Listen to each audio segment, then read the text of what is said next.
Aliens के द्वारा महिलाओं के साथ रेप, इंसानों का अपहरण जैसे किस्से अब काफी चर्चाओं में हैं। लेकिन हमेशा की तरह हमारे दिमाग में एक ही सवाल आता है कि क्या ये सब बातें सच हैं या सिर्फ अफवाह? क्या हम इस विशाल ब्रह्मांड में अकेले हैं या कहीं दूर दूसरी दुनिया में कोई और भी है जिन्हें हम एलियन कहते हैं? एलियंस से जुड़े बहुत सारे ऐसे सवाल आपके दिमाग में आते होंगे। इसीलिए आज हम आपके लिए लेकर आए हैं एक डॉक्यूमेंट्री जिसका नाम हमने रखा है धरती पर मेहमान, द डॉक्यूमेंट्री ऑफ एलियंस। इस डॉक्यूमेंट्री में सब कुछ विस्तार से बताया गया है, तो आइए बिना देरी किए चलिए हमारे साथ इस नए सफर पर।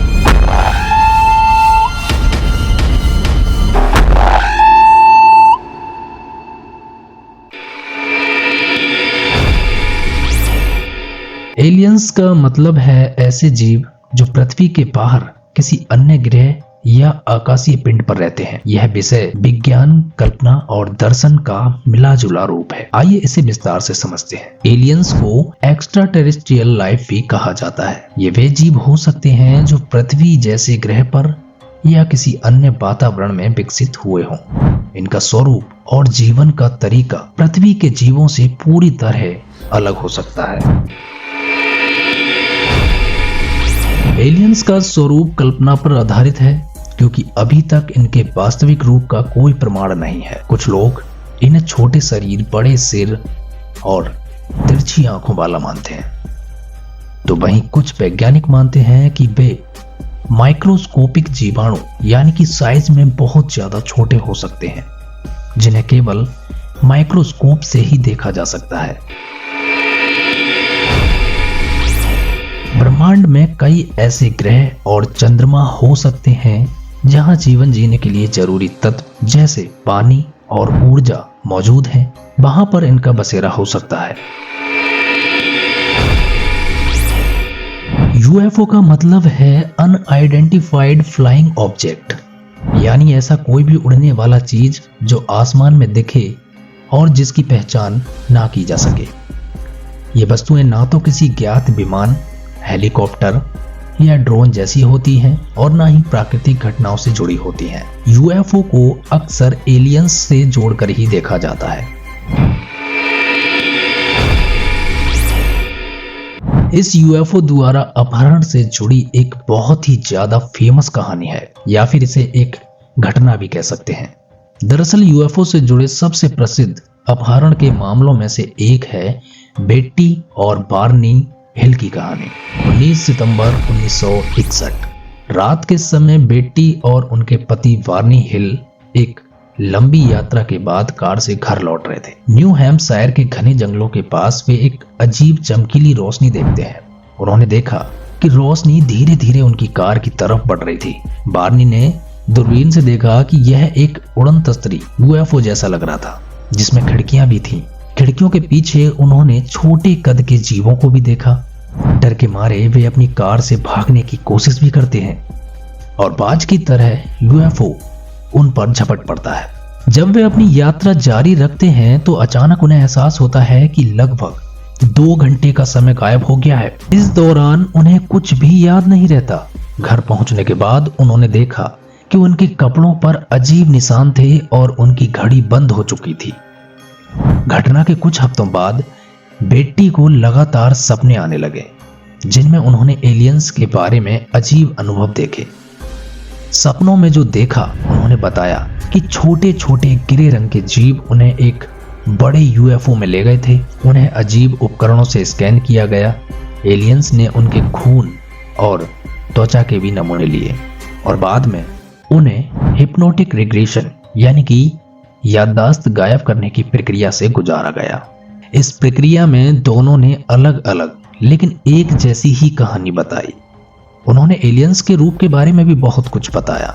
छोटे कद के, लगभग 4 से 5 फीट लंबे, बड़ा सिर, तिरछी काली आंखें, छोटे नाक और मुंह, और वे टेलीपैथी के माध्यम से बातचीत कर रहे थे। टेलीपैथी का मतलब है मन में बात करना या फिर एक ऐसी शक्ति जो दूर बैठे आदमी से बातचीत कर सकती है। उस समय यह घटना जल्द ही समाचारों में भी छा गई। बेट्टी और बार्नी ने अपनी कहानी बताने के लिए कई इंटरव्यू भी दिए। कुछ लोगों ने इसे मनोवैज्ञानिक भ्रम या झूठ कहा। वैज्ञानिकों ने इसे स्लीप पैरालिसिस और मास हिस्टीरिया से जोड़कर देखा। तो वहीं यूएफओ शोधकर्ताओं और यूएफओ में विश्वास करने वालों ने इसे एलियंस के साथ संपर्क का सबसे अनोखा सबूत माना। यह घटना न केवल वैज्ञानिकों और यूएफओ शोधकर्ताओं को बल्कि आम लोगों को भी यह सोचने पर मजबूर करती है कि क्या हम ब्रह्मांड में अकेले हैं। प्राचीन समय में भी एलियंस का जिक्र देखने को मिलता है। मिस्र के पिरामिड, माया सभ्यता के मंदिर और भारत के वेदों में उड़ने वाले रथ का वर्णन मिलता है। इन सब में कुछ लोग मानते हैं कि यह पृथ्वी पर आए एलियंस के प्रमाण हो सकते हैं। 1947 में अमेरिका के रोजवेल में एक यूएफओ के गिरने की खबर ने पूरी दुनिया का ध्यान अपनी तरफ खींचा था। इसके बाद से यूएफओ देखे जाने की हजारों घटनाएं सामने आई। पेंटागन और नासा जैसे संस्थानों ने कुछ घटनाओं की पुष्टि की है, लेकिन इनकी सच्चाई पर अभी भी सवाल है।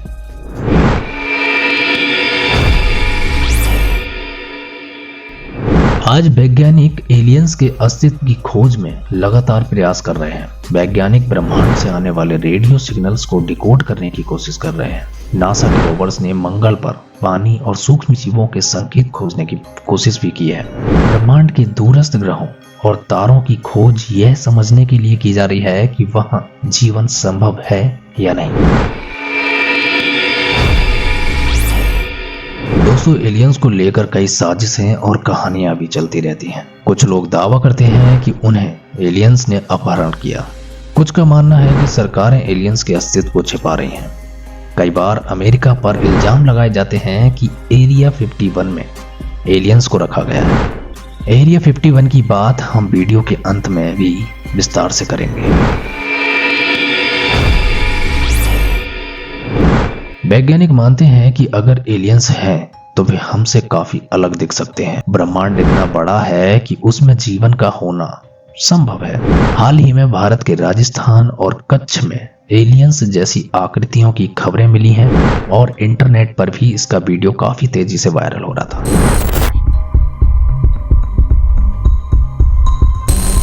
भाई इसकी वीडियो बनाओ, वेबसाइट में डालो। हाँ भाई, इसकी वीडियो बनाओ, वेबसाइट में। लेकिन बाद में ये पता चलता है कि वहां कोई यूएफओ नहीं था, बल्कि यूएफओ का एक वीडियो एआई की मदद से बनाकर इंटरनेट पर अपलोड किया गया था। हाल ही में वैज्ञानिकों ने एक नए ग्रह पर जीवन के संकेत खोजे हैं। इसके अलावा कुवैत में 8000 साल पुरानी एक मूर्ति मिली है जिसे एलियंस जैसा बताया जा रहा है।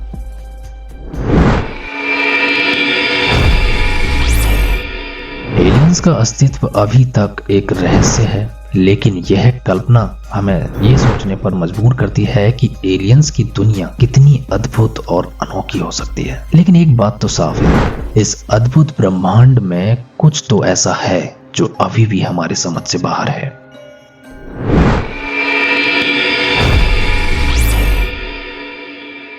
एरिया 51 एक गुप्त सैन्य क्षेत्र है जो नेवादा राज्य के ग्रेट बैसिन में स्थित है। यह स्थान विश्व भर में अपनी गुप्तता, सैन्य परीक्षणों और एलियंस से जुड़ी अफवाहों के कारण विवादित रहा है। यहाँ होने वाली गतिविधियों ने इसे एक रहस्यमय स्थान बना दिया और यह आज भी बहुत से लोगों के लिए आकर्षण का केंद्र बना है। 1955 अमेरिकी सरकार ने एरिया 51 को स्थापित किया। इसका उद्देश्य उच्च तकनीकी सैन्य उपकरणों का परीक्षण और विकसित करना था। इस स्थान का आधिकारिक नाम ग्राम लेक टेस्ट साइट था, लेकिन एरिया 51 के नाम से ये बहुत ज्यादा प्रसिद्ध हुआ। यह क्षेत्र रॉबर्ट्स लेक के पास स्थित है और आसपास का इलाका अत्यधिक सूखा और निर्जन है, जिससे इसे सैन्य परीक्षण के लिए एक आदर्श स्थान माना गया।